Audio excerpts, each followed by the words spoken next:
Ya estamos de regreso con usted en Mundo Sustentable y recuerde que puede vernos en cualquier parte del mundo a través de nuestra página de la universidad en www.uanl.mx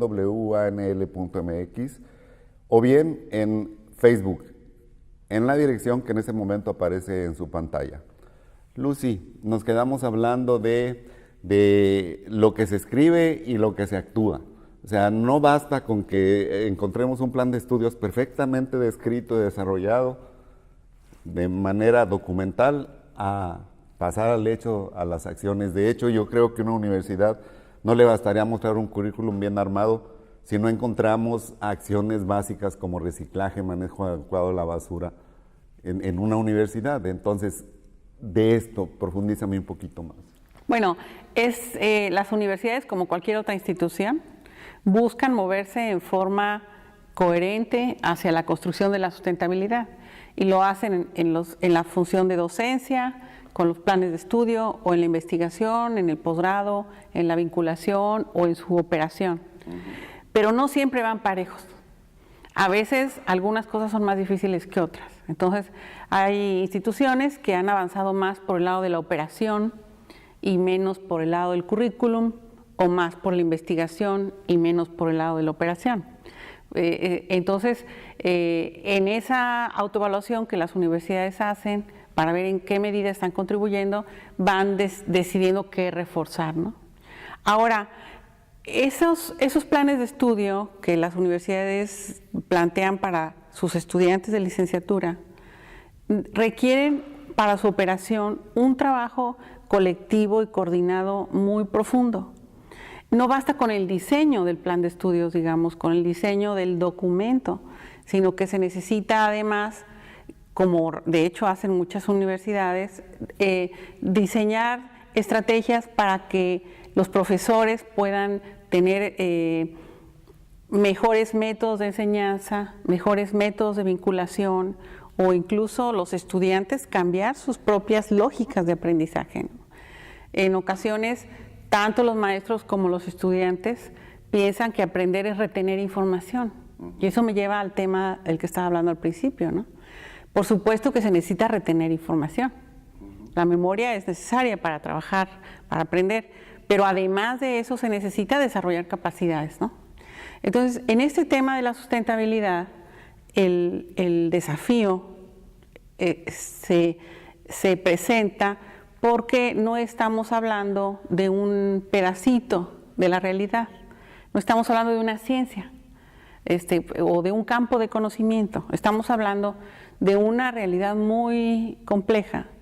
Cuando hablamos de sustentabilidad estamos hablando de medio ambiente, que es de lo que normalmente la mayor parte de las personas asocian sostenibilidad con medio ambiente, pero en realidad también estamos hablando del bienestar de la sociedad, de su calidad de vida, de su educación, de su acceso a la salud. Eso es toda una esfera social de la sostenibilidad. Pero además se está hablando de la esfera económica, es decir, el ingreso per cápita, el tener la posibilidad de satisfacer las necesidades propias de la familia o del grupo al que se pertenece, la capacidad de contar con los bienes básicos para una calidad de vida aceptable. Entonces hay una dimensión económica de la sustentabilidad, cómo producimos, cómo consumimos, cómo distribuimos los recursos que generamos, ¿no? Normalmente estas tres esferas son las que aparecen en los modelos que tú ves en internet o que vemos todos cuando ponemos sustentabilidad, pero a mí me gusta representarla en 6 esferas, porque me parece que verla solo en 3 dimensiones reduce o nos impide ver otras que son muy importantes. Por ejemplo, la esfera política. Cuando hablamos de la dimensión política de la sustentabilidad, estamos hablando de quién toma las decisiones que nos afectan como sociedad. Entonces, estamos hablando del poder, estamos hablando de la construcción de una democracia, de la construcción de la forma como convivimos, y en eso tenemos mucho todavía que avanzar. Estamos en ese tema de la construcción de la democracia, estamos en permanente crisis. en México, no solo en México, en otros países por otras razones y en otros contextos, pero esta democracia que conocemos como democracia representativa está entrando en crisis en todos lados por distintas razones que no viene al caso aquí mencionar. Esa es la cuarta esfera que yo llamaría la esfera política. Que parece ser que tenemos un ejemplo ahora muy a la vista, ¿no? Lo que hace el señor presidente de los Estados Unidos, que se sale del Acuerdo de París y pues eso libera a las empresas norteamericanas y a la sociedad norteamericana en general a atender y acatar estas que son líneas mundiales. Ese ejemplo, eso se puede ver con mucha claridad.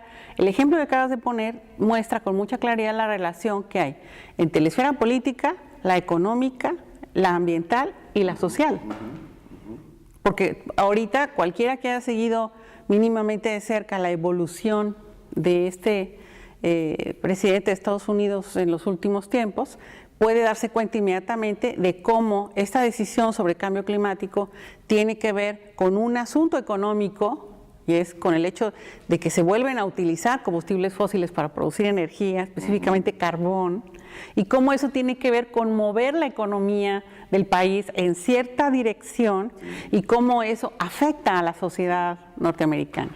Entonces, ahí tienes cómo las cuatro esferas giran una alrededor de otra, ¿no? Cómo las cuatro dimensiones se interrelacionan. Pero podemos agregar otra que a mí me parece que es fundamental y es la cultural. Es decir, aquello que hace que las sociedades construyamos las cosas en las que creemos, los proyectos que buscamos, es decir, lo que construimos en los significados que le damos a las cosas, a los procesos, a la vida. Y por supuesto se manifiestan a través del arte, pero el arte no es la única manifestación de la cultura como muchos quisiéramos saber. Otra manifestación de la cultura muy importante es la ciencia. Entonces, las tecnologías. Entonces, en esa esfera cultural, en ese campo cultural, es donde yo ubico normalmente los desafíos que tenemos para la producción de conocimiento, para la producción de significados, para la producción de utopías que nos muevan, que nos motiven a seguir adelante hacia esa transformación que necesitamos, ¿no? Y finalmente, una sexta esfera o dimensión con la que yo suelo trabajar es la dimensión de la naturaleza en sí. Es decir, todo esto que acabo de decir es atravesado por la naturaleza, no como medio ambiente, ¿ya? Que solemos hacer una escisión ahí de la que ya platicábamos hoy. No, la naturaleza como eso de lo que formamos parte, somos una especie, somos naturaleza. Entonces, ¿qué implicaciones tiene eso desde el punto de vista colectivo y desde el punto de vista individual? Bueno, sería largo aquí de comentarlo, pero es importantísimo que a mí me parece que lo veamos como una sexta esfera, ¿no? O dimensión. Bueno, ahora imaginemos que una persona que quiere intervenir en la realidad, en la sociedad, para cambiar, para transformar la realidad en estas 6 esferas, o en 2 o 3, o en una de ellas, ¿qué necesita saber o qué necesita poder hacer para poder generar esa transformación? ¿A qué escala? En mi institución, en mi casa, en mi familia, en mi país, ¿dónde? ¿En qué escala quiero, puedo, debo intervenir? Bueno, ahí tienes toda una esfera que no puedo llamarla así, pero es un desafío ético. En el fondo, el desafío de la sustentabilidad es un desafío ético de una magnitud gigantesca para una civilización que está en crisis, ¿eh? Entonces, ¿cómo un estudiante de licenciatura puede enfrentarte a una cosa de este tamaño? Eso es lo que tiene que decidir el currículum. Me parece otra vez muy interesante, pero otra vez el tiempo nos está comiendo, Lucy. Es tiempo de hacer otra pausa, pero seguimos hablando de este asunto. Sí, ahorita le entramos. Bien, usted no se vaya, en un momento regresamos. Estamos platicando con la maestra Luz María Nieto de sustentabilidad en el currículum universitario.